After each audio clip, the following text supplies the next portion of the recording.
काय नावाने जॉईन होणार हो आहात? विचार.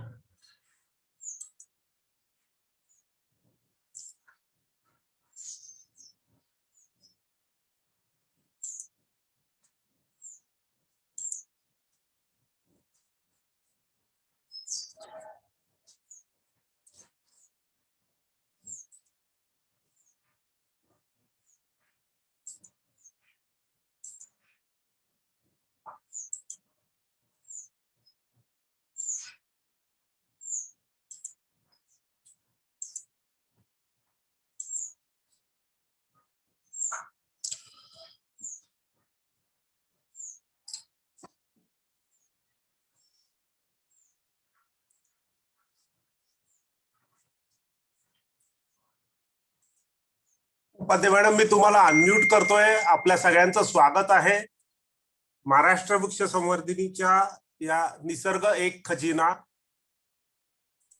रेकॉर्डिंग. आपण युट्यूबवर हा कार्यक्रम लाईव्ह केलेला आहे, त्यामुळे मध्ये थोडासा जरी मिस झाला तरी त्यांना नंतर युट्यूबवर बघता येईल.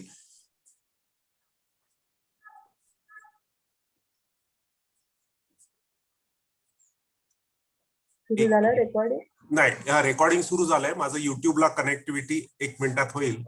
झाली की आपण हे चालू करू.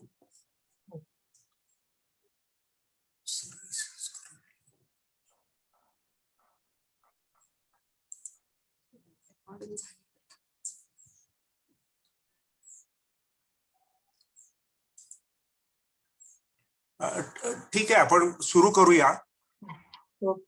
ओके. महाराष्ट्र वृक्ष संवर्धिनीतर्फे सर्वांचं स्वागत आणि सर्वांना सप्रेम नमस्कार. निसर्ग एक खजिना या महिन्याच्या 3ऱ्या शनिवारी होणाऱ्या कार्यक्रमासाठी आपण जमलेलो आहोत. आज योगायोगानं चिमणी दिवस पण आहे. तर या चिमणी दिवसानिमित्तानं आपण सर्वांनी चिमण्यांचं संवर्धन जास्तीत जास्त होईल अशी आपण इच्छा व्यक्त करू आणि त्याप्रमाणे कामाला लागू किंवा जिथे जिथे जमेल तिथे आपला हातभार या चिमणी संवर्धनासाठी लावूया असं मी हे करते सर्वांच्या तर्फे. आणि आता हे या कार्यक्रमाचं तिसरं पुष्प आहे. निसर्ग एक खजिना या कार्यक्रमाचं हे तिसरं पुष्प आहे. आज आपण भेटणार आहोत डॉक्टर मंदार दातार यांना. त्यांच्या अलीकडेच प्रकाशित झालेली जी 2 पुस्तकं आहेत, एक आहे वानस वाटा आणि दुसरं आहे गड किल्ल्यावरील निसर्ग. तर या 2 पुस्तकांविषयी डॉक्टर मंदार आपल्याशी बोलतील. तत्पूर्वी मी मंदार दातार यांची थोडक्यात ओळख करून देते. आघारकर रिसर्च इन्स्टिट्यूटमध्ये डॉक्टर मंदार हे संशोधक म्हणून कार्यरत आहेत आणि ते प्लांट सायन्स डिव्हिजनला आहेत. गरवारे महाविद्यालयातून त्यांनी वनस्पतीशास्त्राची पदवी घेतली. त्यानंतर पुणे युनिव्हर्सिटीमध्ये MSc वनस्पतीशास्त्र झाल्यानंतर पुढे त्यांनी संशोधनाला सुरुवात केली आणि PhDचं काम साधारणपणे 2007 मध्ये पूर्ण झालं आणि त्यांचं डॉक्टरेट मिळाली. दरम्यानच्या काळात ते बॉटॅनिकल सर्वे ऑफ इंडियामध्ये ज्युनियर रिसर्च फेलो म्हणून सुरुवात त्यांच्या कामाला झाली संशोधन कार्यात. आणि तिथून पुढे त्यांनी अनेक वेगवेगळ्या क्षेत्रात या वनस्पतीशास्त्राच्या काम केलं. त्यांचे विशेष जिव्हाळ्याचे असे विषय म्हणजे प्लांट डायव्हर्सिटी, डिस्ट्रीब्युशन, त्याच्यानंतर एंडेमिझम ऑफ फ्लॉवरिंग प्लांट्स अशा या विशेष विषयांमध्ये त्यांचं संशोधन आहे. त्यानंतर इकॉलॉजी आणि एंडेमिझम अशा विषयातही त्यांचा विशेष अभ्यास आहे. त्यांचे अनेक शोधनिबंध प्रसिद्ध झाले आहेत आणि ते शोधनिबंध इतक्या भरपूर प्रमाणात आहेत त्यामुळे त्यांना गुगल स्कॉलर म्हणून गौरवलं गेलं आहे. इतके म्हणजे त्यांचं संशोधन हे खूप सर्वदूर पसरलेलं आहे. गोव्यामधल्या महावीर नॅशनल पार्क यांचं सर्वात प्रथम त्यांनी तिथे असलेल्या प्लांट्स मधील एंडेमिझम विषयी त्यांनी संशोधन केलं. त्यानंतर त्याच वेळेला ऑर्किड्स गोव्यातल्या वेस्टर्न घाट मधले ऑर्किड्स याच्यावरही त्यांचं संशोधन आहे. मी आता साधारण त्यांच्या संशोधन निबंधांची एक छोटीशी यादी केली ती मी वाचून दाखवते. फ्लोरा भगवान महावीर नॅशनल पार्क इथे याचं ते संशोधन त्यांनी लक्ष्मी नरसिंहन म्हणून त्यांचे गुरु आहेत त्यांच्याबरोबर केलेलं आहे. त्याच्यानंतर wild orchids of north western Ghat, त्याच्यानंतर palatable grass species from peninsular India, नंतर checklist of angiosperms of Bhor taluka, sacred groves in point of view study of sacred groves in point of view of endemic plants in Maharashtra. त्याच्यानंतर endangered species आहे सिरोपेजियाची, सिरोपेजिया महाबळी या स्पीशीजचं विशेष संशोधन त्यांनी केलं. ते म्हणजे त्याच्यामध्ये ट्रायकॉटिलिडॉनी वर त्यांचा अभ्यास आहे आणि त्यानंतर त्यांनी इन विट्रो फ्लॉवरिंग आणि फ्रुटिंग या सिरोपेजियाचं इन विट्रो फ्लॉवरिंग आणि फ्रुटिंग या संदर्भात अभ्यास केलेला आहे आणि संशोधन केलंय. तर त्याचप्रमाणे गोव्यातले ऑर्किड्स, गोव्यातल्या वेस्टर्न घाटचे ऑर्किड्स आणि त्या तिथली टेरिडोफाईट डायव्हर्सिटी याविषयीचाही विशेष अभ्यास त्यांनी केलेला आहे. तर आता यानंतर मी मंदार दातार यांना रिक्वेस्ट करते की तुम्ही कार्यक्रमाची सूचना हाती घ्यावी. धन्यवाद सोहनी मॅडम या माझ्या परिचयाबद्दल. आणि महाराष्ट्र वृक्ष संवर्धिनीचे सुरुवातीलाच मी आभार मानून घेतो की मला इथं बोलण्याची संधी दिली.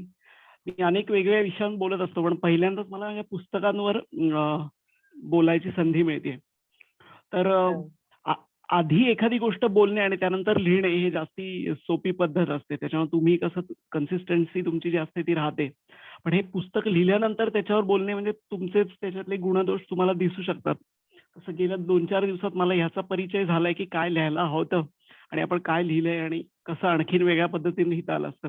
हा एका अर्थानं माझ्यासाठी नवीन एक्सपेरिमेंट आहे की आपण एखादी गोष्ट केल्यानंतर ती कशी ठेवून देतो बाजूला आणि नवीन गोष्टी करायला जातो.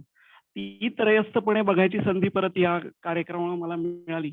हा मला एक विशेष आनंद आहे आणि त्यासाठी मी महाराष्ट्र वृक्ष संवर्धिनीचे या माझ्यापुरत्या व्याख्यानासाठी नाही तर एकूण ह्यांनी जा निसर्गाचा खजिना ही जी मालिका सुरू केली आहे, त्यामुळे परत लेखकांना आपल्या पुस्तकांकडे परत चिकित्सक नजरेनं त्रयस्थ दृष्टिकोनातून बघता येईल ही एक संधी वेगळीच अशी उपलब्ध करून दिल्याबद्दल खरं तर त्यांचे आभार मी मानतो.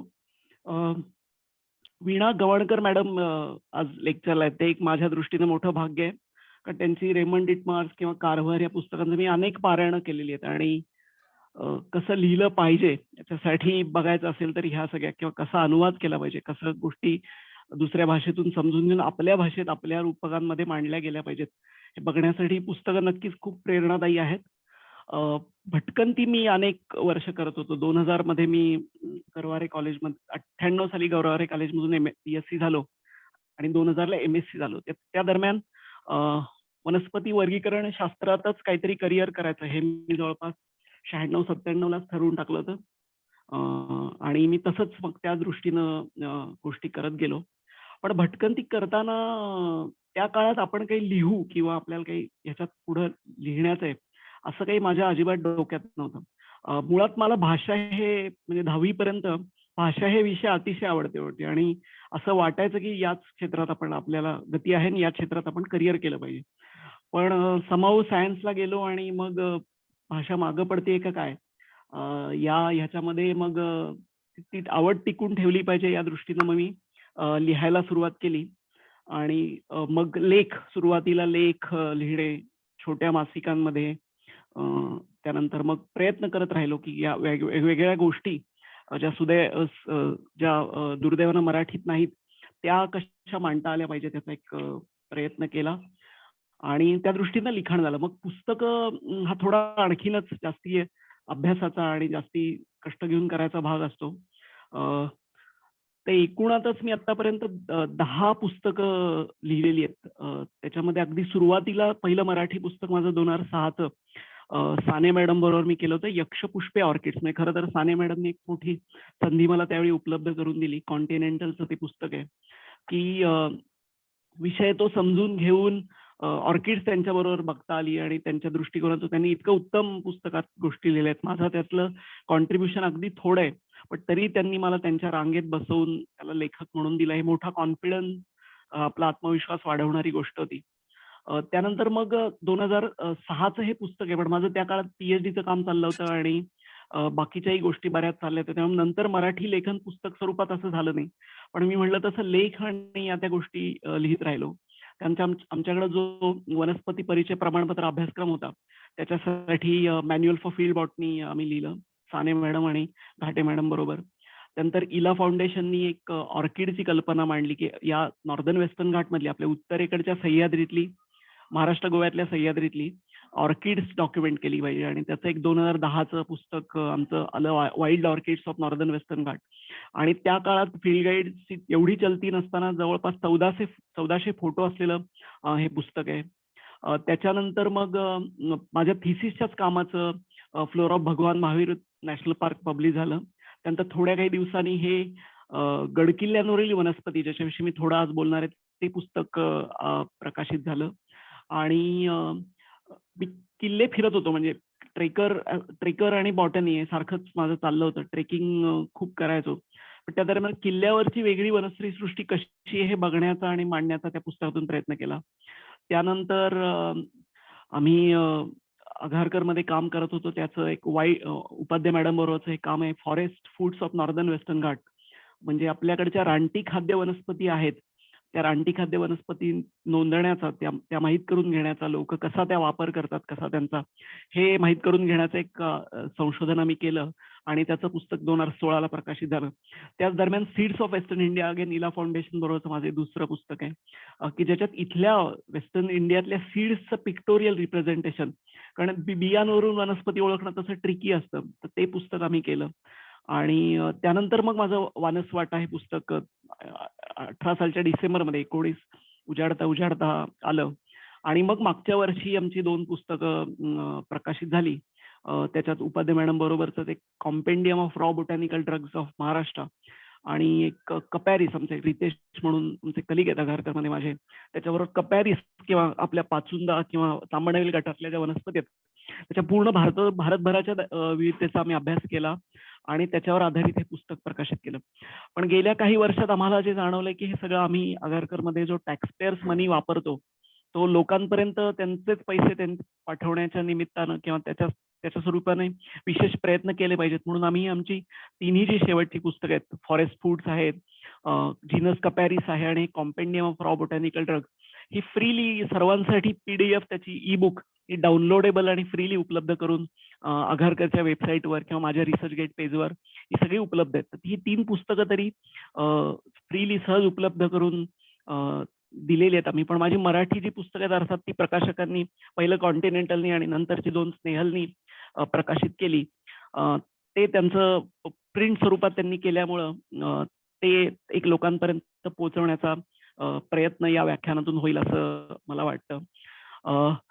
3च मी म्हणलं तसं पुस्तक आहेत माझी मराठीत, पण माझा प्रयत्न असतो की जास्तीत जास्त विषय जे मराठीत फारसे हाताळले गेलेले नाही आहेत आणि लोकांनी इंग्रजीत तर इतकं लिखाण आहे वेगवेगळ्या गोष्टींवर ते मांडलेलं आहे, ते तसंच्या तसं जर ट्रान्सलेट केलं तर बरेच त्याला प्रश्न येऊ शकतात. कारण ते नुसतं रूपांतर किंवा नुसतं भाषांतर करण्यापेक्षा ते आपल्या भाषेत समजून घेऊन आपली रूपकं, आपली उदाहरणं, आपल्याकडचे गोष्टी मांडून ते मांडण्याचा एक माझा असा प्रयत्न असतो.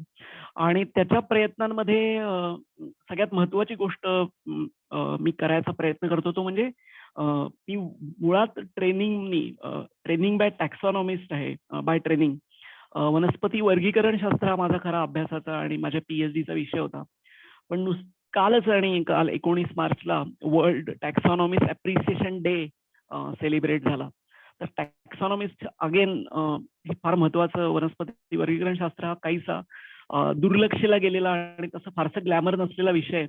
मी जरी शिक्षण वनस्पती वर्गीकरण शास्त्रात माझं PhD झालं असलं तरी माझ्या लिखाणामध्ये म्हणजे शास्त्रीय लिखाण असो किंवा मी पॉप्युलर मराठीत जे काही लिहिण्याचा प्रयत्न करतो त्याच्यात अधिवास, त्याचं हॅबिटॅट, त्याची इकॉलॉजी म्हणजे त्याची पारिस्थितिकी आणि त्याची उत्क्रांती एखाद्या गोष्टीची म्हणजे त्याचं इव्होल्युशन, ह्या 3 गोष्टी जास्ती मांडण्याचा प्रयत्न करतो. म्हणजे एखाद्या स्पीसीज विषयी लिहिण्यापेक्षा त्या स्पीसीच्या अधिवासाविषयी लिहिणं आणि त्या अधिवासात त्या स्पीसीचं स्थान कसं आहे आणि त्याची उत्क्रांती कशी झाली असणार आणि त्याची बाकीची पारिस्थितिकी कशी आहे, या सगळ्या गोष्टी सांगण्याचा मी प्रयत्न करतो. आणि तोच माझ्या मते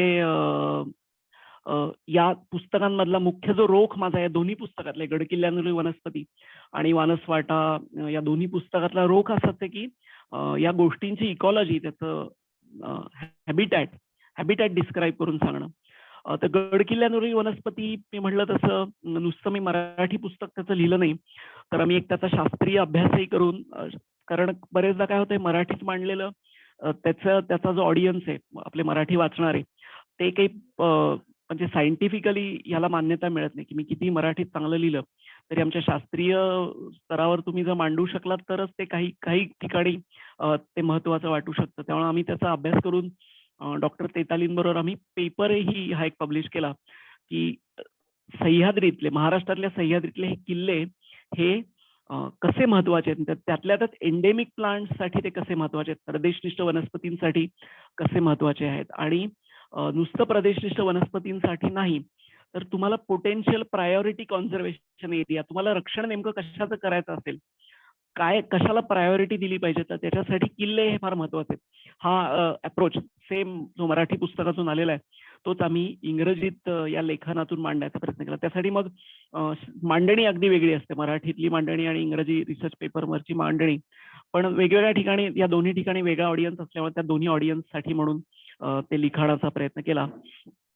पण परत मुळात मांडणीचा हा रोख हाच आहे की इथल्या सह्याद्रीतल्या जे किल्ले आहेत त्याच्यावरच्या वनस्पती लिहिताना सरळ सरळ सोपं मार्ग माझ्यासमोर होता, म्हणजे एक एक किल्ला घ्यायचा, कारण मी बरेच किल्ले बघितले होते आणि आधी सुद्धा माझ्या पूर्वसुरींनी या किल्ल्यांवरच्या वनस्पतींचा अभ्यास केलाय.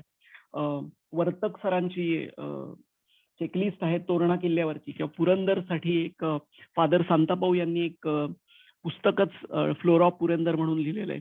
असं वेगवेगळ्या ठिकाणच्या याद्या, वनस्पतींच्या याद्या उपलब्ध आहेत.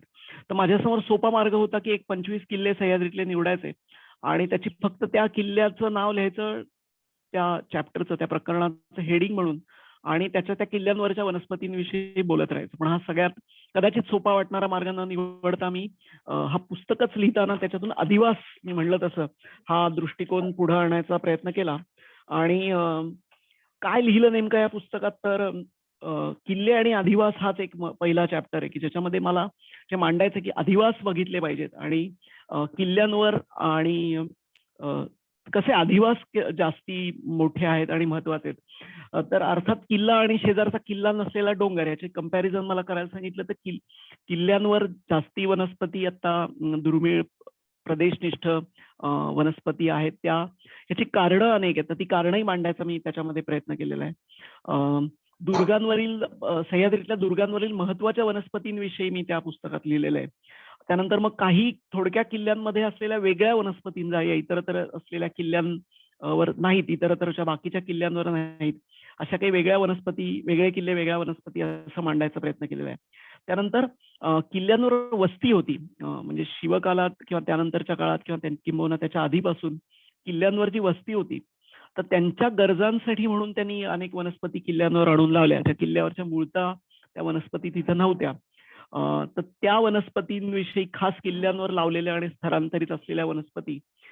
आणि मग असे काही गमती जमती आहेत त्याच्यामध्ये की समजा युनानी, समजा हा इस्लामी आक्रमकांच्या ताब्यात जर एखादा किल्ला असेल तर त्यांची जी औषधाची सिस्टीम आहे युनानी, त्याच्यासाठी लागणाऱ्या काही वनस्पती त्यांनी याच्यावर आणून लावल्या, ज्या आपल्याकडे सह्याद्रीत तशा मिळणं अवघड आहे. अशाही काही वनस्पती आहेत, त्यांच्याविषयी लिहिलंय. आणि मग जो महत्वाचा मी सारखा मुद्दा मगाचपासून मांडतोय की किल्ले ही या प्रदेशनिष्ठ वनस्पतींची आश्रयस्थानं आहेत आणि त्याच्याविषयी लिहिलंय. आणि मग किल्ल्यांवर नुसते ट्रेकर्स जे जातात की त्यांना किल्ला बघणे हा महत्वाचा भाग असतो, पण त्याबरोबर निसर्ग निरीक्षण तुम्ही जर केलं तर कसं आणखीन तुमच्या आनंदात वृद्धी होऊ शकते. आणि मग त्या निसर्ग निरीक्षणासाठी तुम्ही काय केलं पाहिजे, कसं केलं पाहिजे, याचा किल्ल्यावरील पुष्प निरीक्षण असा एक चॅप्टर लिहिलाय. आणि मग वर्तमानाच्या दृष्टिकोनातून किल्ले कसे आहेत ते सांगण्याचा एका चॅप्टरमध्ये, एका धड्यामध्ये प्रयत्न केलेला आहे.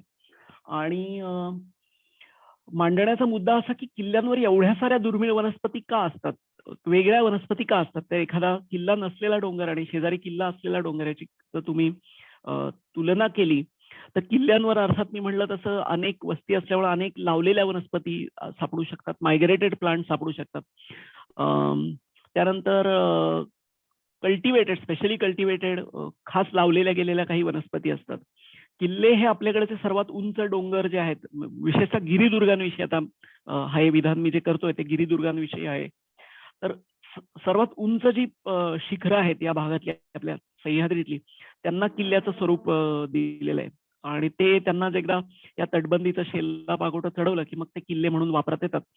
पण त्याच्यासाठी आपल्याकडे सह्याद्रीत काही ठराविक उंचीवरच वाढणाऱ्या काही वनस्पती आहेत की ज्यांना आम्ही दर्शक वनस्पती किंवा इंडिकेटर प्लांट्स असं म्हणतो. तर त्या उंची दाखवणाऱ्या वनस्पतीच फक्त या किल्ल्यांवर मिळू शकतात. आणि किल्ले हे हा एक मुद्दा मी सारखा मांडत राहतो की किल्ल्यांवर अनेक दुर्मिळ वनस्पती असायची कारणं काय आहेत. तर त्यातलं एक महत्वाचं कारण आहे रिमोटनेस अँड इनऍक्सेसिबिलिटी, की किल्ले तसेच दुर्गम आहेत. दुर्गम दुर्ग असंच आपण शब्द प्रयोग करतो. तर दुर्गम आहेत आणि परत खास शत्रू तिथे येऊ नये म्हणून किल्ल्यावरच्या वाटा अवघड केल्या, एकच वाट ठेवली, बाकीच्या रस्ते सगळे बंद केले. या सगळ्या गोष्टींमुळं मूळतः तिथं जाण्याचं माणसाचं प्रमाणच कमी आहे तसं.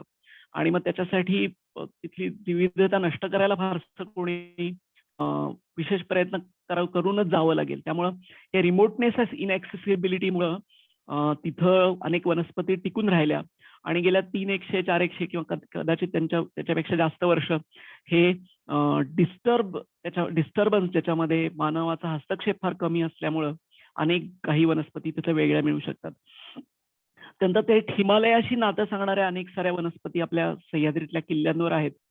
आणि त्याची अनेक शास्त्रीय कारणं देता येतात की त्या फक्त सह्याद्रीतल्या ठराविक किल्ल्यांवरच मिळतात. पुरंदर सारख्या, तोरण्यासारख्या किल्ल्यांवर हेलिएक्ट्रम आहे, डेल्फिनियम आहे, कॅम्पॅन्युला आहे, अशा सगळ्या वनस्पती आणि त्यांचे सगळे जवळपासचे नातेवाईक जे आहेत ते थेट हिमालयात विसावलेले आहेत. तर हे असं का आहे हे सांगण्याचा या पुस्तकात एक छोटासा प्रयत्न आहे. आणि मग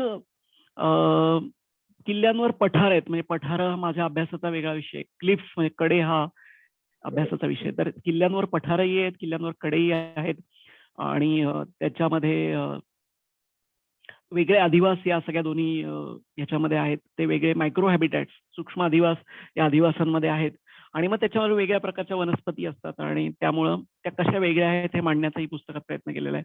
खास चराईसाठी काही गवतांची लागवड अनेक ठिकाणी केलेली आहे.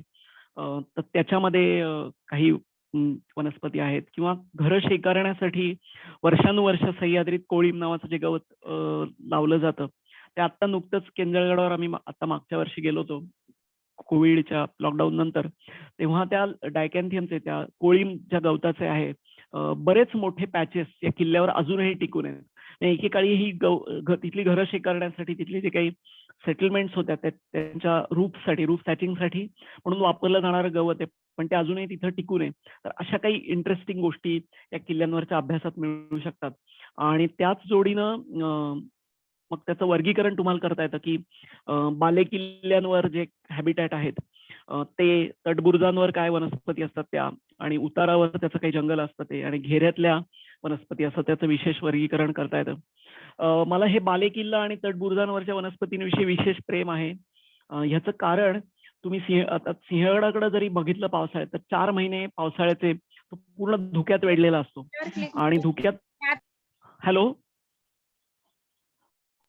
मी बोलत राहू ना, काही अडचण आहे का? कंटिन्यू. हा ठीक आहे. तर ह्या किल्ल्यांवरील बालेकिल्ल्यांवर आणि तटबुरुजांवरच्या वनस्पती आहेत ते 4 महिन्यात हा जो प्रदेश आहे किल्ल्यांचा जो डोकं आहे ते म्हणता येईल ते सगळं धुक्यात त्याचं शिखर सगळं वेढलेलं असतं. आणि 4 महिने इतका पाऊस असतो की कदाचित तिथं सूर्यप्रकाश पुरेसा पोचतही नाही. काय मध्ये तेवढं थोडंफार उघडतं, तेवढ्यापुरतच सूर्यप्रकाश पोचत असेल. आणि हे एकदा 4 महिने झाले की या कड्यांवरच्या इथल्या पठारांवरच्या वनस्पतींना पुढचे 8 महिने पाण्याचा थेंबही मिळत नाही.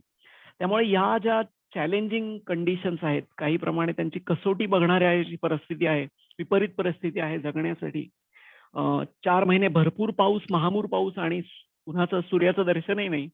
आणि सूर्याचं दर्शन महत्वाचं असतं वनस्पतींना, कारण फोटोसिंथेसिस प्रकाश संश्लेषण करायचं असतं. आणि हे 4 महिने होऊन गेले की पुढचे 8 महिने त्यांना पाण्याचा थेंबही नाही. अशा अतिशय विपरीत परिस्थितीत तिथल्या वनस्पती उत्क्रांत झालेल्या आहेत. आणि त्यांच्यामध्ये अशी काही आम्ही ज्याला शास्त्रीय बरीचसे ट्रेट्स म्हणतो, किंवा ज्याच्यामध्ये असे गुण आहेत की जे फक्त या विपरीत परिस्थितीत तगायला त्यांना उपयोगी येतात.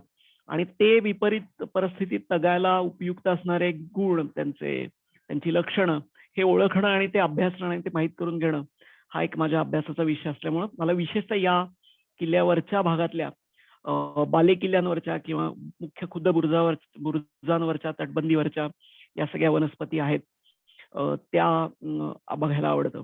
मी मगाशी म्हणलं तसं किल्ला नसलेला डोंगर शेजारी आणि किल्ला असलेल्या डोंगरामध्ये आणखीन एक फरक आहे.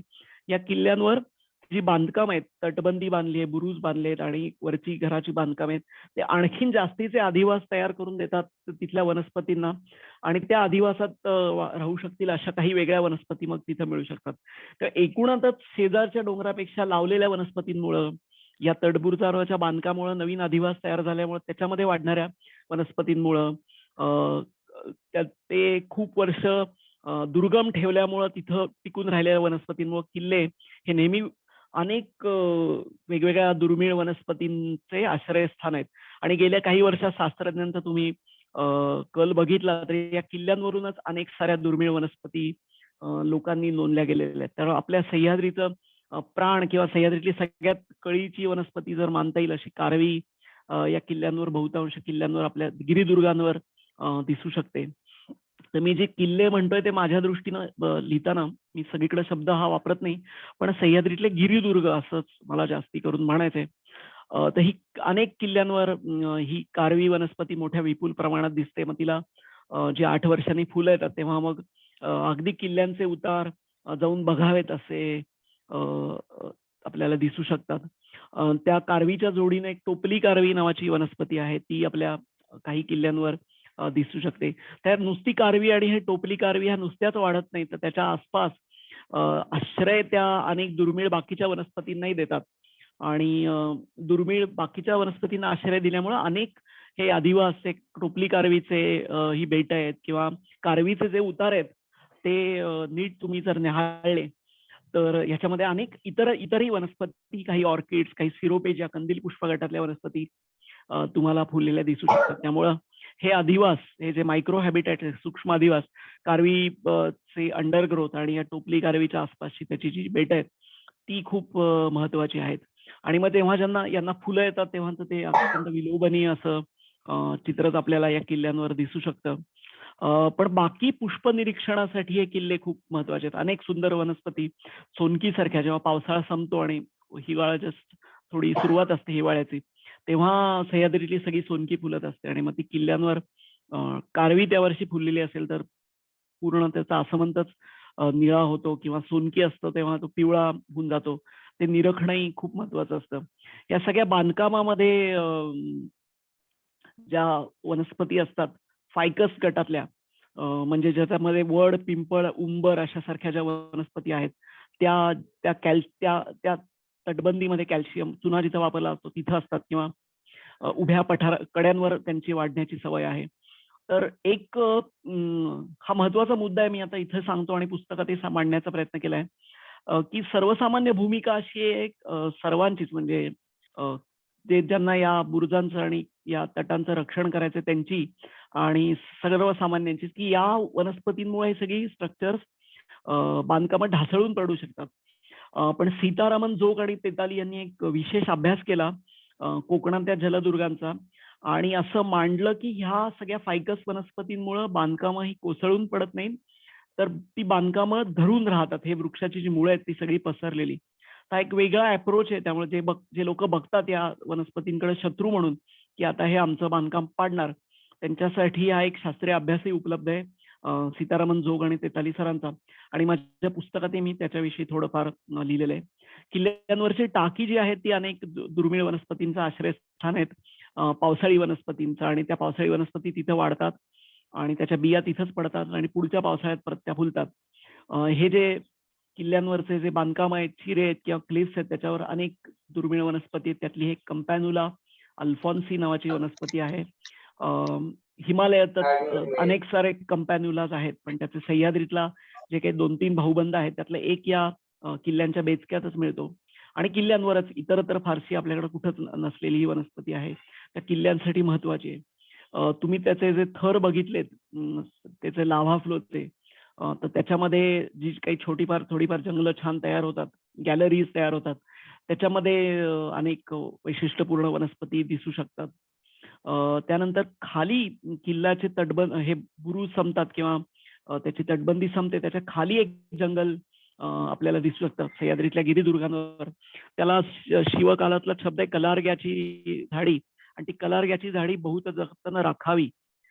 बलकुबलीस हशम बंदुके घालता येतात असं आज्ञापत्रात आहे. म्हणजे या झाडी ही अशीच राखून ठेवली पाहिजे, आणि ती राखून ठेवल्यामुळं आपल्याला वेळी प्रसंगी गनिमी काव्यानी जर शत्रूशी लढायचं असेल तर या झाडीमध्ये हशम बंदूक घेतलेले किंवा सैनिक जे आहेत ते सैनिक ठेवता येतात आणि ते शत्रूंना दिसत नाही असं मांडलेलं आहे. म्हणजे तेव्हापासून या स्वरूपाच्या जंगलाचं रक्षण करावं असा एक रोख आपल्याला दिसू शकतो. त्याच्याविषयी मी लिहिले. अनेक दुर्मिळ वनस्पती आणि त्यांची आश्रयस्थानं किल्ले आहेत. त्यातली एक फ्रेरिया इंडिका किंवा शिंदेळ माकुडी असं एक पूर्वीपासून मराठी नाव उपलब्ध आहे. ही शिंदेळ माकुडी ही शिवनेरीवरून नोंदली गेलेली वनस्पती आहे. त्याच्या क्लिफ्सवरच ती वनस्पती वाढते. अनेक वैशिष्ट्य आहेत त्या वनस्पतीची, ज्याच्याविषयी मी आता त्या वनस्पतींच्या वैशिष्ट्यात फार जात नाही. पुस्तकातही तुम्हाला ती वाचायला मिळतील. तर ही एक आपल्या किल्ल्यांवरची वैशिष्ट्यपूर्ण वनस्पती आहे. एक काही किल्ल्यांवर आपल्याकडे ही डायरिओफायटम इंडिकम की असं एक वेगळ्या स्वरूपाचं पान, की पानाचं ज्याला देठच नाही आणि पानाचं जे पूर्ण पात आहे त्याच्यामधूनच त्याचं खोड गेल्यासारखं आहे, ती एक डायरिओफायटम नावाची वनस्पती काही किल्ल्यांवर आपल्याकडे मिळते. सोनघंटी किंवा ज्याला ॲबिट्युलन रानडी असं बोटॅनिकल नाव आहे, रानडे नावाच्या एका संशोधकांनी 1889 साली ती आंबा घाटातून गोळा केली आणि 1894 मध्ये ती स्पीसीज त्यांचे 2 सहकारी होते, वुड्रो आणि स्टाफ, यांनी ही स्पीसीज डिस्क्राईब केली, ती जगासमोर आणली आणि रानडेंनी ते कलेक्ट केलं म्हणून त्याला 1894 साली त्यांचं नाव दिलं ॲबिट्युलन रानडी. आणि त्यानंतर जो पुण्यात प्लेग आला 1897चा, त्या दरम्यान त्या रानडेंचं निधन झालं. ते स्वतःही गेले आणि त्याच्यानंतर जवळपास 100 वर्ष ही वनस्पती कोणाला सापडली नाही. आणि नंतर मग ती आंबा घाटातून सापडली आणि पुढची त्याची जी लोकेशन्स आहेत अभ्यासकांनी नोंदली गेलेली, त्यात अनेक किल्ले, तोरड्यावरून ती सापडली, राजगडावरून ती सापडली, वासोट्यावरती वनस्पती आहे.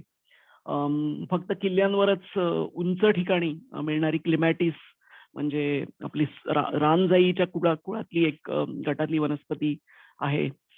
थॅलिएक्ट्रम ही तर ह्याचे जवळचे भाऊबंद हे थेट हिमालयातच आहेत थॅलिएक्ट्रमचे, आणि त्यामुळे आपल्याकडं याची एकच स्पीसीज आहे. तर त्याची जी काही शास्त्रीय कारण आहे ती समजून घेणे हा खूप इंटरेस्टिंग भाग असू शकतो. तुम्ही 15 ऑगस्टच्या दरम्यान, ऑगस्ट महिन्याच्या एंडमध्ये, सप्टेंबरमध्ये सिंहगडावर गेलात तुम्हाला वेगवेगळ्या उंचीनुसार वेगवेगळ्या सिरोपेजियाच्या जाती मिळू शकतात. तर बल्बोसा आहे, ऑक्युलेटा आहे, मेडिया आहे, सह्याद्रिका आहे, पिन्सिफोलिया आहे. अशा एका दिवसात तब्बल तुम्हाला 5 सिरोपेजियाच्या जाती पावसाळ्यात तुम्ही खालपासून जर सिंहगडला चालत गेलात तर दिसू शकतात. त्यामुळे वेगवेगळ्या त्यांनी आपले जे निश आहेत, आपले जे गरजा आहेत त्यात एका ठराविक उंचीपुरत्या मर्यादित ठेवलेल्या आहेत, त्या भागात त्या मिळतात. आणि मग तुम्ही थोडी उंची त्याची ओलांडली की दुसरी त्याची त्याच वनस्पतीची जात आपल्याला बघता येते. असं एक फारच गमतीदार आपल्या सह्याद्रीतल्या या वनस्पतींचं जे डिस्ट्रीब्युशन आहे, वितरण आहे, ते अगदी या किल्ल्यांवर अभ्यासण्यासाठी किल्ले हे उत्तम जागा आहेत. त्यातल्या त्या सिरोपेजिया, बल्बोसा आणि सिरोपेजिया ऑक्युलेटा, सिरोपेजिया मेडिया आणि सह्याद्रिका या सगळ्या वनस्पती आहेत. अनेक किल्ल्यांच्या नावावरून काही वनस्पतींची नावं दिली गेलेली आहेत. त्यातली ही एक किल्ल्याचं खुद्द नाव नाही, पण या किल्ल्यावरून प्रथमतः नोंदली गेलेली एक फिम्ब्रिस्टायलिस अंबवणेन्सिस नावाची कोरीगड जो किल्ला आहे लोणावळ्याच्या जवळ, त्या कोरीगडाच्या वरच्या त्याच्या जिथे पावसाळी डबकी तयार होतात, त्या पावसाळी डबक्यातून ही लव्हाळ कुळातली वनस्पती भारतीय वनस्पती सर्वेक्षणनी नोंदलेली आहे, खास किल्ल्यांची आहे. आपल्या सह्याद्रीत सिंहगडावर जर तुम्ही गेलात पावसाळ्यामध्ये तर एक ॲरिसिमा म्हणजे सापकांदा गटातली एक वनस्पती आहे, घाटिकम नावाची, ॲरिसिमा घाटिकम तुम्हाला दिसू शकते. अनेक किल्ल्यांवर ऑर्किड्स खूप वेगवेगळ्या प्रकारचे दिसतात. आता मी त्याच्याविषयी फारसं सविस्तर बोलत नाही. तुम्ही मराठवाडा आणि ह्याच्यातले किल्ले गेलेत, विदर्भातले काही किल्ले बघितलेत, तर तुम्हाला या उन्हाळ्याच्या दरम्यान पळस पांगारे दिसू शकतात. रिनवार्ड्स किंवा अबई नावाची एक वनस्पती अनेक किल्ल्यांवर आहे. हे सगळं मी या पुस्तकात मांडण्याचा प्रयत्न केलाय की वेगळे किल्ले वेगळ्या वनस्पती चॅप्टरमध्ये हे आहे, पण मूळता रोख मी म्हणलं तसं अधिवास केंद्रित, अधिवास विचारात घेऊन ती सगळी मांडणी केलेली आहे. आणि मी नेहमी सांगत असतो, तुम्हाला जर पुष्प निरीक्षण सह्याद्रीत करायचं असेल, फ्लॉवर वॉचिंग करायचं असेल, तर त्याच्यासाठी किल्ल्यांसारखं उत्तम स्थळ नाही. आणि अत्यंत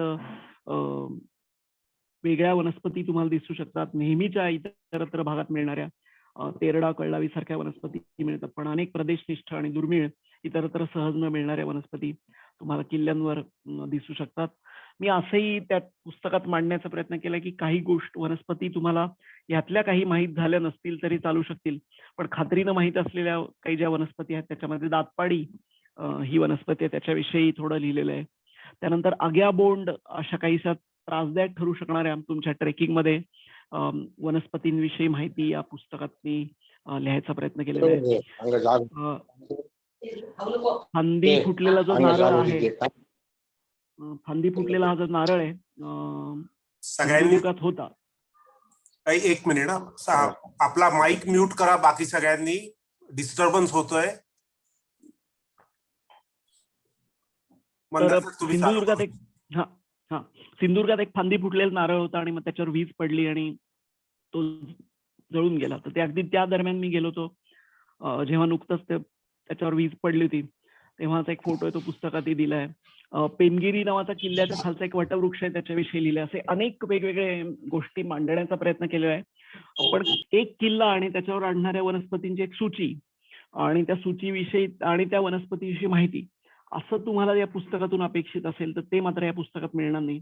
आणि अधिवास हाच अप्रोच ठेवून एकदा तुम्हाला यातले अधिवास कळले, कुठल्या अधिवासात काय बघायचं असं कळलं, आणि हे अधिवास सगळीकडं सगळ्याच गिरिदुर्गांवर सह्याद्रीतल्या अगदी सर्वव्यापी असले, सगळ्या किल्ल्यांवर असले, तरीही काही किल्ल्यांवर काही वेगळ्या वनस्पती आहेत असं बघायचं असेल तर मग या माझ्या पुस्तकातल्या 2-3 चॅप्टरचा उपयोग तुम्हाला होऊ शकतो.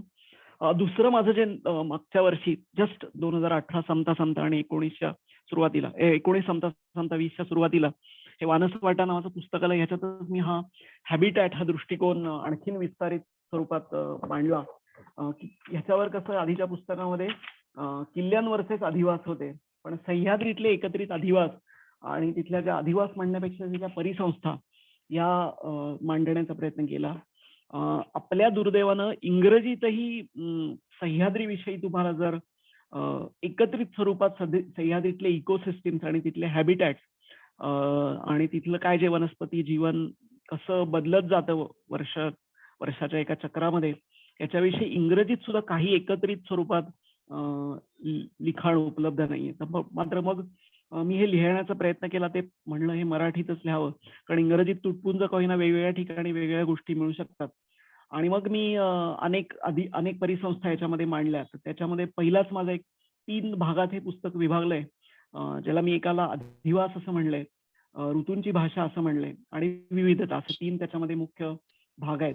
त्या अधिवास या भागामध्ये जंगल एक परिपूर्ण संस्था अशाविषयी लिहिलंय.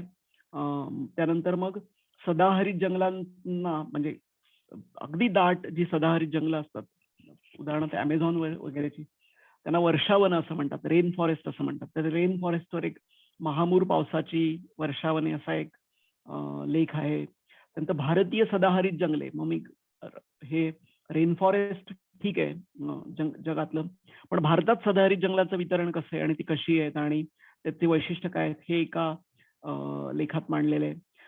त्यानंतर पानगळी वनं आपल्या आसपासची आहेत, त्या पानगळी वनांचे सौंदर्य एका लेखात मांडलेलं आहे. ओढ्याकाठचे वनस्पती जीवन याच्याविषयी लिहिलंय.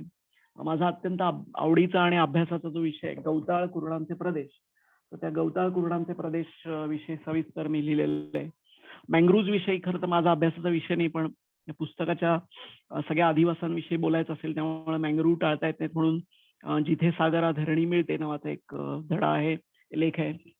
वनीकरण गेल्या काही वर्षात झाले, त्याचे जैवविविधतेवर सकारात्मक नकारात्मक परिणाम आहेत त्याच्याविषयी लिहिलंय.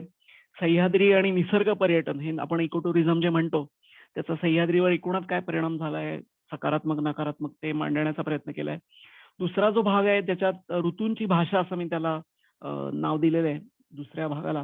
आणि त्याच्यामध्ये वसंताविषयी लिहिलंय, सुप्तावस्था वनस्पतींमधली जी असते ती लिहिलंय, पावसाळी रानफुलांविषयी लिहिलंय, पावसाळ्यातल्या रानभाज्यांविषयी लिहिलंय, मेघदूतामध्ये कालिदासाच्या कुठल्या फुलांचं वर्णन आहे त्याच्याविषयी लिहिलंय, आणि विविधतामध्ये भारताची विविधता आणि सह्याद्रीची विविधता, असे सगळे त्याच्यातले मुख्य भाग आहेत. आणि मी मगाशी म्हटलं तसं परत हे वानस हा जो शब्द आहे म्हणजे वनस्पती, त्या वनस्पतींनी भरलेल्या वाटा, त्याच्याहून त्याचं वानसवाटा असं नाव दिलेलं आहे. आणि मग या वानसवाटा या वेगवेगळ्या परिसंस्थांमध्ये तुम्ही जर फिरलात तर या वाटांवर आपल्याला काय दिसू शकेल असं मांडण्याचा प्रयत्न केलाय. तसं सदाहरित जंगलं आपल्याकडची आहेतच. याच्यामध्ये महाराष्ट्रातली जी मुख्य निमसदाहरित जंगलं आहेत त्याला भारतीय सदाहरित जंगले या लेखामध्ये याच्याविषयी सविस्तर मी थोडं लिहिलंय. पानगळी वनं आपल्या आसपास आहेत, पण त्याच्यामध्ये 2 गट आहेत, मॉइस्ट आर्द्र पानगळी आणि शुष्क पानगळी, मॉइस्ट आणि ड्राय डेसिडियस, त्या दोन्ही विषयी एक पानगळी वनांचे सौंदर्यामध्ये लिहिलंय. आणि त्यांच्यामध्ये अनेक या सदाहरित जंगलातल्या वनस्पतींची फुलं जी असतात ती काहीशी छोटी, फारशी आकर्षक नसलेली अशी काहींना वाटू शकतात, पण तुम्हाला खऱ्या अर्थानं जर आकर्षक आणि खूप सुंदर फुलं बघायची असतील तर या शुष्क पानगळी आणि आर्द्र पानगळी वनामध्ये उन्हाळ्याच्या दरम्यान, उन्हाळ्याच्या आधी, शिशिरानंतर तुम्ही गेलात तर ही सगळी फुलं आपल्या आसपास आत्ताही सगळ्या तुम्ही जर पळस, पांगारे, सावरी फुललेल्या बघितल्या तर त्या सगळ्या या पानगळी वनांमध्ये विशेष करून दिसतात. त्यामुळे या लेखाचं नावच पानगळी वनांचे सौंदर्य असं आहे. गणेर आता या स्लाइड मध्ये तुम्हाला दिसते ती अशाच पानगळी वनातली आहे. गवताळ कुरणांविषयी मात्र मी लिहिताना अनेक सविस्तर गोष्टी त्याच्या लिहिलेल्या आहेत. गवताळ कुरणांचा ओरिजिन कसा आहे, ते काय, त्याच्यामधलं त्यांचे जे त्याच्या समोरचे धोके आहेत की अतिरिक्त चराई आणि अतिरिक्त जळाई ह्याचा त्यांच्या जैवविविधतेवर कसा परिणाम होतो, आणि वर्षानुवर्षे या गोष्टींमुळं त्याच्यातल्या खाद्य गवतांचं प्रमाण, पेलेटेबल ग्रास स्पीसीचं प्रमाण कसं कमी होतंय आणि नॉन पेलेटेबल स्पीसीचं अखाद्य गवतांचं प्रमाण कसं वाढत चाललंय, आणि त्याचा एकूण दुग्ध व्यवसायावर, म्हणजे दुग्ध व्यवसायासाठीचा मूळ स्रोत म्हणून गवताळ कुरणांकडे बघितलं जातं, तर हा कसा बदलत चाललाय, गवताळ कुरण कशी बदलत चाललीत. आणि महाराष्ट्र तर खरं जर एक तुम्ही मला सांगितली कुठली महत्वाची आदिवास आहे अख्ख्या महाराष्ट्राची, तर मी नेहमी गवताळ कुरण आहे असं सांगतो. आणि एक उदाहरण सांगतो, विदर्भ हे नावच विपुल दर्भांचा प्रदेश, अशा विपुल गवतांचा प्रदेश, ह्याच्यावरून विदर्भाचं नाव आलेलं आहे. तर अशा अनेक गोष्टी या गवताळ कुरणांविषयी लिहिलेल्या आहेत. आणि त्याचे दोन्ही बाजू आहेत. काही अभ्यासक असं म्हणतात की ही नैसर्गिक आहेत, आणि काही अभ्यासक असं म्हणतात की ही मानवी हस्तक्षेपातून तयार झालेली आहेत. त्याच्या दोन्ही बाजू मांडण्याचा प्रयत्न त्याच्यामध्ये केलेला आहे. आणि काही यशोगाथाही लिहिलेल्या आहेत महाराष्ट्रातल्या गवताळ कुरणांमध्ये असलेल्या. असं सगळं या पुस्तकात एकूण या दोन्ही पुस्तकात मी मांडण्याचा प्रयत्न केलेला आहे. मेघदूतात मधली फुलं असा मी चॅप्टर जो म्हणला, तर त्याच्यामध्ये अनेक फुलांचा मेघदूतामध्ये कालिदासानं त्याचं वर्णन केलेलं आहे. आणि मग त्याचे जे अनेक वेगवेगळे अनुवाद प्रकाशित केलेले, कारण मेघदूत हा परत माझा एक अत्यंत आवडता विषय. तर त्या मेघदूतामध्ये अनेक वेगवेगळ्या लोकांचे अनुवाद आहेत. बाभ बोरकरांचा आहे, त्यानंतर कुसुमाग्रजांचा आहे, त्यानंतर अनेक वसंतराव पटवर्धन आहे, गोविंद ओझरकर, सी डी देशमुखांनी केला, शांताबाई शेळक्यांचा आहे, वसंत वापटांचा आहे. यातले काही या सगळ्यांच्या लेखामधले जिथं जिथं वनस्पतींचे उल्लेख आलेत त्यातला एक कोणाचा तरी या अनुवादापैकी श्लोक निवडून तो श्लोक दिलाय आणि त्या वनस्पतीविषयी मी लिहिलेलं आहे. तर अशी सगळी मांडणी आहे या पुस्तकांमध्ये. शेवटची आता माझ्या मते 5 मिनिटं राहिलेली आहेत. तर मी परत एकदा महाराष्ट्र वृक्ष संवर्धिनीचे आभार मानतो की मला हे वेगळे माझे 2 अधिवास केंद्रित ना की वनस्पती केंद्रित पुस्तकांविषयी बोलण्याची संधी मला दिली. आणि मी मराठीत लिखाणाचे जे प्रयत्न करतो त्याच्यातला हा एक आहे की ज्याच्यामध्ये या मराठीत उपलब्ध नसलेल्या पण इंग्रजीत उपलब्ध असलेल्या पण आपली रूपकं आपल्या इथले उदाहरणं वापरून मांडण्याचा प्रयत्न करत राहतो. त्या जोडीनं मी गेली 10-1 वर्ष विज्ञान कथाही लिहितो की ज्याच्यामध्ये वनस्पती केंद्रित दृष्टिकोन ठेवून वनस्पती हा केंद्रस्थानी ठेवून मग त्याच्या भोवती एक कथा घडते, ते कथाही लिहितो. आणि त्याच्यावर मी मगाशी सुरुवातीला माझा उल्लेख केला की मला मूळ हा जो रस होता हा लिटरेचर सब्जेक्टमध्ये लँग्वेजेसमध्ये होता, त्या कविताही त्या दृष्टीनं लिहित असतो. तर मी तुमच्या सगळ्यांच्या परवानगीने एका कवितेनं या माझ्या भाषणाचा शेवट करतो. आणि मी जास्ती वेळ हा चर्चेसाठी ठेवलेला आहे, कारण पुस्तकाविषयी पुस्तक वाचूनही कळू शकतं. मी फक्त आत्ताच्या व्याख्यानामध्ये, त्याच्या संवादामध्ये माझा रोख काय आहे आणि त्याच्या मागची भूमिका काय आहे, आणि मग मी शास्त्रीय दृष्टीनं बोलत असेन किंवा भाषण देत असेन किंवा रिसर्च पेपर लिहित असेन किंवा ही मराठी पुस्तकं, तर त्याच्यात जी मांडण्याची सलगता आहे ती काय आहे, त्याच्यातला थॉट प्रोसेस काय आहे हे सांगण्याचा एक प्रयत्न केला. तर मी एका कवितेनं शेवट करतो. माझीच एक कविता आहे, रानाचं स्तोत्र त्याला म्हणता येईल अशी. रान राखीते जळ, करी वात निर्मळ, अन्न देऊन सकळ जीव राखी. रान राखीते जळ, करी वात निर्मळ, अन्न देऊन सकळ जीव राखी. रान उपयोगी अपार, रान सर्वांना आधार, रान कृपेचा सागर सर्वांसाठी. रान म्हणजे संपदा, रान म्हणजे संपदा, रान टाळत असे आपदा, रानाचे दातृत्व सदा सन्मानावे. रान मांगल्याची वृष्टी, रान अस्तित्वाची दृष्टी, रान राखत असे सृष्टी चराचरा. रान मांगल्याची वृष्टी, रान अस्तित्वाची दृष्टी, रान राखत असे सृष्टी चराचरा. रान उत्क्रांतीचं देणं, नाही आपुले निर्माण, म्हणून करावे संवर्धन मनुजाने. रान राखावे, रान जोखावे, रान मिळवावे परोपरी. रान आणि आपण जैसे देह आणि प्राण, रान आणि आपण जैसे देह आणि प्राण, हे जाणावे प्रमाण अंतरात. धन्यवाद. धन्यवाद मंदार सर. तुमचा व्हिडिओ फक्त चालू करा, म्हणजे सगळे लोक तुमच्याशी इंटरॅक्शन करू शकतील. आणि आपले जे काही प्रश्न असतील ते चॅट सेशनवर विचारा. मी मंदार सरांना प्रश्न विचारून दाखवेन, वाचून दाखवेन, आणि मग ते त्याची उत्तरं देतील. सर तुम्ही चॅट सेशनवर ना, मी सगळ्यांना अनम्यूट करत नाहीये, नाहीतर गोंधळ होईल. तर चॅट सेशनवर प्रश्न विचारा, मंदार सर वाचतील आणि त्याचं उत्तर देतील. हा, ठीक आहे.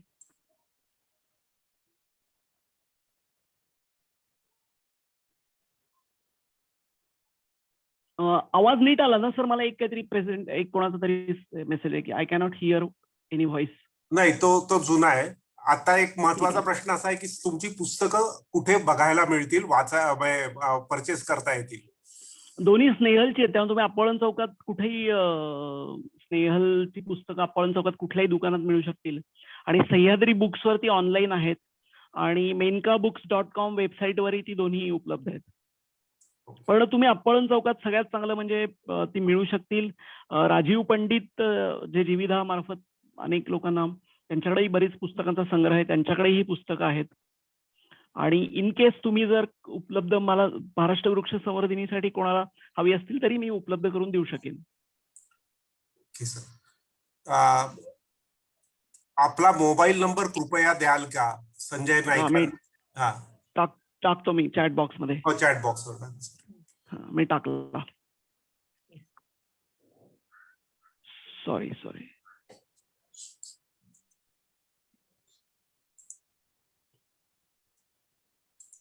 आणि लेक्चर अप्रिशिएट केले बऱ्याच जणांनी. व्हेरी इन्फॉर्मेटिव्ह लेक्चर आणि आवडलेलं आहे सगळ्यांना. थँक्यू. धन्यवाद.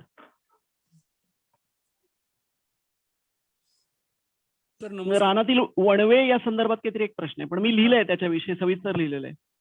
त्या गवताळ कुर्णांचे प्रदेश, याच्यामध्ये गवताळ कुर्णांचं हे डिटेल्स. ईमेल आयडी पाहिजे, आशिष म्हणून कोणतरी आहे, आशिष नानाबाई, त्यांना ईमेल आयडी पाहिजे. लिहितो मी. आणि मी एक जस्ट विनंती करतो की फेसबुक पेजही माझं बघा, कारण मी बऱ्याच गोष्टी काही ज्या मला शास्त्रीय लेखात लिहिता येत नाहीत त्या लिहित असतो.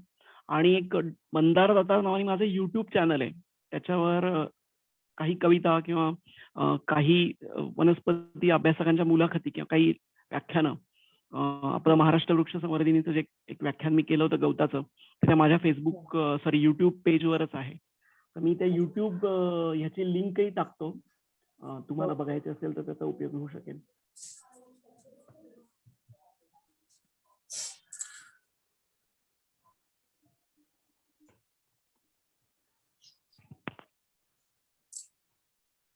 संजय आवटी म्हणजे आवटी सर का, नाशिक? मंदार सर नमस्कार. हो सर नमस्कार, तुम्ही होतात का? धन्यवाद सर ऐकल्याबद्दल. एकदम खूप छान सर. मला कसं असं सर प्रश्न नाहीये सर, पण गवताळ कुर्णावरती एक लेक्चर ऑर्गनाईज करावं असं मला करू वाटतं, कारण ते खूप करू लोकांपर्यंत पोहोचणं गरजेचं आहे सर. करू करू सर, 100%. अगदीच. अगदी अगदी. Thank you sir. तुमच्यासाठी सर मी नाही म्हणणार आहे का कधी? थँक्यू. Yes sir. हा, ते वणवा जे गवताळ कुर्णाला लागणारा वणवा या हा. संबंधीचा संदर्भ कुठे, कोणत्या पुस्तकात कुठे आहे असं काहीतरी विचारलंय तुम्ही. ह्याच माझ्या ह्या वानसवाटामध्ये आहे, तो सविस्तर लेख आहे. बरं. त्याच्यामध्ये गवताळ कुर्णांचे प्रदेश म्हणून तो लेख आहे, तर त्याच्यात बरं. आहे लिहिलेलं आहे मी. अर्थात लिमिटेशन येतात पानांची आणि हे ते सगळं मांडता येत नाही, पण बरं. थोडक्यात तरी मांडलेलं आहे मी. लेक्चर खूप आवडले सगळ्यांना. त्याचे अप्रिसिएशनचे पण चॅट मध्ये येत आहेत. अप्रतिम, वंडरफुल लेक्चर आणि इन्फॉर्मेटिव्ह सगळ्यांना आवडलेले लेक्चर. हा एक चांगला प्रश्न आहे, संशोधक आणि ललित लेखक या संघर्ष आला का? हा, यात कधी नाही, सारखाच संघर्ष असतो. कारण शास्त्रीय याच्यामध्ये आम्हाला मुद्देसूद लिहावं लागतं, पिनपॉइंट लिहावं लागतं, कल्पनेच्या भरारे अजिबात चालत नाही. आणि कविता लिहितो किंवा काय हे ललित लिहितो जिथं भरपूर कल्पनेच्या भराऱ्या तुम्ही मारू शकता. त्यामुळे कायमस्वरूपीचा संघर्ष आहे त्याच्यामध्ये, पण ते इंटरेस्टिंग आहे. त्याचं डायनॅमिक्स समजून घेणे, या दोन्ही गोष्टी कशा असतात ते. आणि मराठी संपूर्ण म्हणजे इंग्रजीतून आपण अभ्यास केल्यानंतर वनस्पतींचा मराठीतून त्याला सगळं पुन्हा एकदा तितकंच चांगलं बनवायचं, हे तुम्ही खूप छान केलंय याच्यामध्ये. पण मला जाणवत आहे काय, बाकीच्या नाही जाणवत असेल की मला माझं मराठी हे हळूहळू इंग्रजीचा अनुवाद व्हायला लागलाय, कारण मी अनेक ठिकाणी पूर्वी लिहायचो आणि काही ठिकाणी लिहितो. आपण can be seen or can be found on forts असं लिहायचो. त्याचा मराठीत अनुवाद मी पहिल्या लेखात लिहिताना इथे सापडू शकतात किंवा मिळू शकतात असं लिहिलं होतं. मला एक मराठी अभ्यासक म्हणाले, हे काय काय शकतात काय तुम्ही, काय तुम्हाला म्हणायचे काय? मग मी मिळतात वगैरे असं करायला लागलो. एक कायम सारखा अभ्यास आमचा किंवा त्याच्यातलं वाचन हे सगळं इंग्रजीत असतं. ते मराठीत आणताना आपण तसाच्या तसा अनुवाद करत नाही ना, हा सारखा प्रयत्न करून ते सगळं घालवावं लागतं. ते काम वाढत चाललंय दिवसेंदिवस माझं. पहिलं जास्ती सोपं होतं कारण आपोआप यायचं, पण आता तो विशेष प्रयत्नपूर्वक करावा लागतो. युनानी वनस्पती कोणकोणत्या साधारण तुम्हाला मिळाल्या सांगू शकाल का, असा एक प्रश्न आहे. गंमत आहे, आता ती डायरिओफायटम विषयी लोक मी ते दाखवलं ना, ज्याला देठ नाही, नुसतं थेट ते खोड मधून गेलेले, ती लोक म्हणतात की आपल्याकडची वनस्पती नाही, त्यांच्या औषधासाठी ती आणलेली आहे. एक रॅमनस म्हणून आपल्या अनेक किल्ल्यांवर मिळतो, किल्ल्यांवरचाच आहे तो. परत त्याच्या आसपासचे त्याचे भाऊबंद इथं नाहीच आहेत, त्यामुळे असं एक मानता येतं की हा मूळ इथं उत्क्रांत झालेला नाहीये. हे सगळे बाहेरूनच आणून आपल्याकडे लावले, पण ते आले 300-400 वर्षापूर्वी. 300-400 वर्ष हा भरपूर काळ आहे की त्याच्यामध्ये तिथे एस्टॅब्लिश होऊ शकतात आणि समजा ते टिकू शकले तर ते वाढवू शकतात इतरत्र. सर, एकदा कधीतरी वणवा या विषयावर सगळ्या लोकांना खूप इंटरेस्ट असतो आणि त्यापूर्वी एकदा जगदीश गोडबोल यांनी त्याच्यावर एक सेमिनार ऑर्गनाईज केलं होतं, वणव्याचं शास्त्रीय पद्धतीतलं अनालिसिस. असं आपल्याला एकदा कधीतरी वणव्याचं लेक्चर तुमचं ठेवायची इच्छा आहे. ठीक आहे. खरं माझा काही तसा म्हणजे गवताळ कुर्णांचा अभ्यास एवढंच आहे, पण ते वणव्याचं सकारात्मक नकारात्मकचा असं काही शास्त्रीय अभ्यास मी एकच अभ्यास मी असा केला होता की याच्यामध्ये वणवा लागलेला भाग आणि त्याच्या कडेचा जो भाग आहे, वणवा न लागलेला भाग, याच्यामध्ये कशी वनस्पती विविधता पावसाळ्यात, कारण आपण आता या दरम्यान वणवे लावतात आणि पावसाळ्यात पहिला पाऊस पडला की तिथे वनस्पती उगवायला लागणार आहेत, तर मग ह्याच्यामध्ये बदल वेगळा कसा असतो, एवढा एक थोडासा छोटासा अभ्यासच फक्त मी केला होता. प्रकाशितही काही झालेलं नाही. खूप एक्सपर्टाईज मला त्याच्यातला आहे अशातला काही भाग नाही. वणवामध्ये आपण म्हणजे बॉटनीत शिकलेलो आहोत की लायकेन्स हे वणव्याचे काय म्हणतात फ्यूज म्हणून ऍक्ट करतात, तर त्याच्याविषयी काय तुमचं मत आहे, ऑब्झर्वेशन काय तुमचं? मी केली होती काही ऑब्झर्वेशन की वणवा असलेल्या भागातली जिथं नेहमी लावलेले जातात तिथं लायकेनचं निदान त्या आसपासच्या दगडांवर काय प्रपोर्शनचं काय बदल दिसतोय का, पण ते काही पुरेसा डेटा त्यासाठी मला मिळाला नाही. नाही टॅक्सॉनॉमी मी लायकेनच्या ह्याच्यात बघितले नाही, पण जिथं वणवे नेहमी लावलेले जातात आणि वणवे न लावलेले भाग याच्या आसपासचे दगड बघायचा प्रयत्न केला, पण ते एकच कारण नसणार आहे, अनेक बाकीची कारणं असतील. बरं. कारण एक कारण असं काही जीवशास्त्रात सांगता येत नाही नेमकं हेच कारण आहे त्याचं, कारण अनेक त्याला पदर असतात आणि नेमका कुठला तुम्ही ते हत्ती आणि 7 अंधळ्याची गोष्ट आहे तसं आहे नेहमी. मंदार एक रिक्वेस्ट करू का? हा मॅडम प्लीज.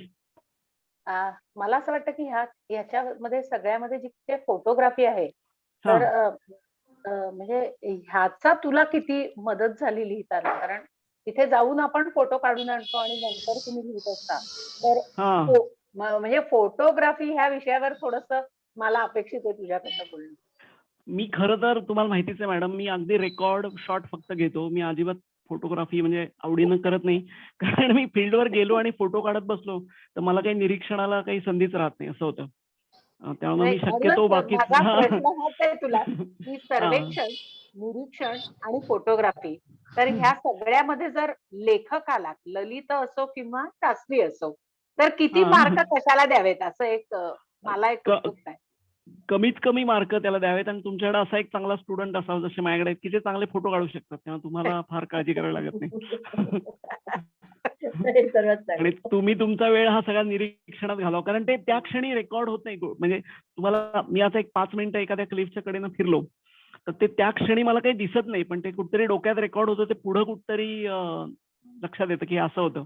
पण तुम्ही त्याचे ते क्लिपचे फोटोज काढत बसलात तर मग तुमचं हे सगळं राहूनच जातं, असं माझं मत आहे बरं का. आता मी कारण मल्टी टॅलेंटेड नाहीये, पण काही लोकांचं वेगळं हे असू शकेल. नाही, तुझं मल्टी टॅलेंट कवितांपासून याच्यापर्यंत नाही पण नाही ते तसं नाही, पण म्हणजे दोन्ही गोष्टी प्रोसेस. ललित लेखन आणि शास्त्रीय लेखन हे जसं 2 वेगळे भाग एका वेळेला सांभाळले जात आहेत, तसंच जेव्हा तुम्ही फील्डमध्ये यू आर नॉट शुअर की आपण परत इथे बरोबर. येऊ शकणार बरं. नाही, आपण ह्या सीझनला तिथे येऊ शकू, आणि अशा वेळेला खूप जणांचं असं म्हणणं असतं की जेवढे जमतील तेवढे फोटो काढून द्यावेत. आणि मी वैयक्तिक त्यामुळे आपल्याला परत निरीक्षणांनी त्याच्याबद्दल काही विचार करता येतील. तर असा काही उपयोग फोटोग्राफीचा होऊ शकतो का? नाही होणारच आहे, पण मला स्वतःला वैयक्तिक मी नाही हे फारसं करत. मी आपला फिरत बसतो आणि बघत बसतो, शांतपणे ऍब्सॉर्ब करायचा प्रयत्न करतो. Yes, thank you. चांगला प्रश्न होता मॅडम. आपल्या सगळ्यांना विनंती आहे की महाराष्ट्र वृक्ष संवर्धिनी तर्फे हे जे कार्यक्रम घेतले जातात त्याचं जर का आपल्याला इन्व्हाइट अपेक्षित असेल तर आपण missiondevrai@gmail.com मी ईमेल आयडी इथे टाकतोय.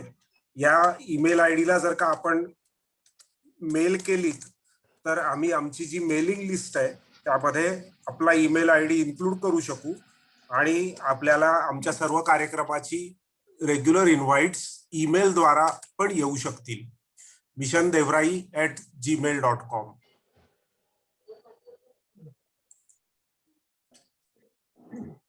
सुनील सर, मला एक बोलायचंय.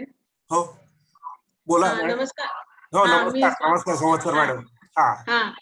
इट्स सो नाईस की तुम्ही मंदार दातारांना बोलवलं आणि वृक्ष संवर्धनी खरंच खूप खूप चांगले चांगले टॉपिक्स घेते, आणि टेक्सॉनॉमी असा सब्जेक्ट आहे की जेव्हा वेन आय स्टार्टेड इन 1986 तेव्हाही असं वाटायचं की it's very unglamorous and very boring topic, पण आज पण गरज आहे, आणि मंदार दातार सारखे जे आमचे नेक्स्ट जनरेशन लोक आहेत ते त्याला पुढे वाढवत आहेत. So I really want to congratulate both of you, and so nice की असं ऐकायला मिळालं. फक्त मला मंदारशी एक थोडीशी हलकीशी शिकायत ही राहिली की थोडंसं सिंधुदुर्ग जिल्ह्याचं काही आणखीन ऐकायला मिळालं असतं तर फारच बरं वाटलं असतं. मॅडम, हे तळकोकणातले जिल्हे आहेत ना, सिंधुदुर्ग, रत्नागिरी, ते मला इतके आवडतात की त्यांच्याशी बोलायला लागलो तर मी बाकी काहीच बोलू शकतो. ते आमचं ट्रेझर ऍक्च्युली सिंधुदुर्ग म्हणजे अगदी ट्रेझर आहे, आणि आम्ही जे लोक म्हणजे वेस्टर्न घाटच्या दूर राहतो आणि जे आम्ही सेंट्रल ट्रायबल बेल्ट मध्ये काम करणारे, because my work was in Jhabua and Alirajpur, तर आम्हाला वेस्टर्न घाट नेहमीच एक ट्रेझर वाटतो आणि आहेच म्हणजे ते म्हणून. सिंधुदुर्ग तर म्हणजे सगळ्यांचंच एक स्वर्गच आहे खरं म्हणजे सगळ्या टेक्सॉनॉमिस्टसाठी. तर म्हणून मला असं वाटलं की काहीतरी ऐकायला मिळेल, but it's so nice. Thank you so very much. मी मालवणचा तो हा दाखवला, नारळ फांदी फुटलेला, एकेकाळी हो. होता तो. चालेल, थँक्यू. खूप छान मीटिंग झाली आणि खूप नवीन माहिती ऐकायला मिळाली. धन्यवाद मंदार सर. असेच आम्ही तुम्हाला असं वारंवार त्रास देणार आहोत. धन्यवाद सर, आणि कधी काही प्रॉब्लेम नाही. Thank you very much for enlightening all of us. आणि मुख्य या कार्यक्रमाचा आपला हेतूच हा आहे की पुस्तकं जी आहेत ती लोकांपर्यंत पोहोचावीत. कारण म्हणजे तो एक अतिशय प्रत्यक्ष अनुभवातनं आलेलं आणि तज्ञ लोकांचीच पुस्तकं आपण तर त्या दृष्टीने पण सर तुम्ही आलात तर धन्यवाद. आणि अधिकाधिक लोकांनी पुस्तकांकडे वळावं हा मुख्य या आपल्या कार्यक्रमाचा हेतू आहे. धन्यवाद. Thank you Mandar sir. आणि थँक्यू, तुमचं लेक्चर खूपच छान झालं. सगळ्यांना खूपच आवडलेलं आहे. Very informative. आणि तुम्ही फोटोग्राफीमध्ये चांगले नाहीयेत असं तुम्ही म्हणताय, परंतु खूप छान होत्या स्लाइड्स ज्या दाखवल्यात तुम्ही आता. त्या स्लाइड्स खूपच सुंदर होत्या आणि त्यामुळे त्याचा एक फीलही स्लाइडचा फीलही खूप छान येतो लेक्चरच्या वेळेला. तर हो हो, बरोबर आहे. धन्यवाद मॅडम. चालेल, मी आता मीटिंग एंड करू सगळ्यांसाठी. हो हो, सगळ्यांना धन्यवाद. सगळ्यांना मोठ्या संख्येने उपस्थित राहून लेक्चर सक्सेसफुल केल्याबद्दल थँक्यू. मी मीटिंग एंड करतोय. थँक्यू. हो.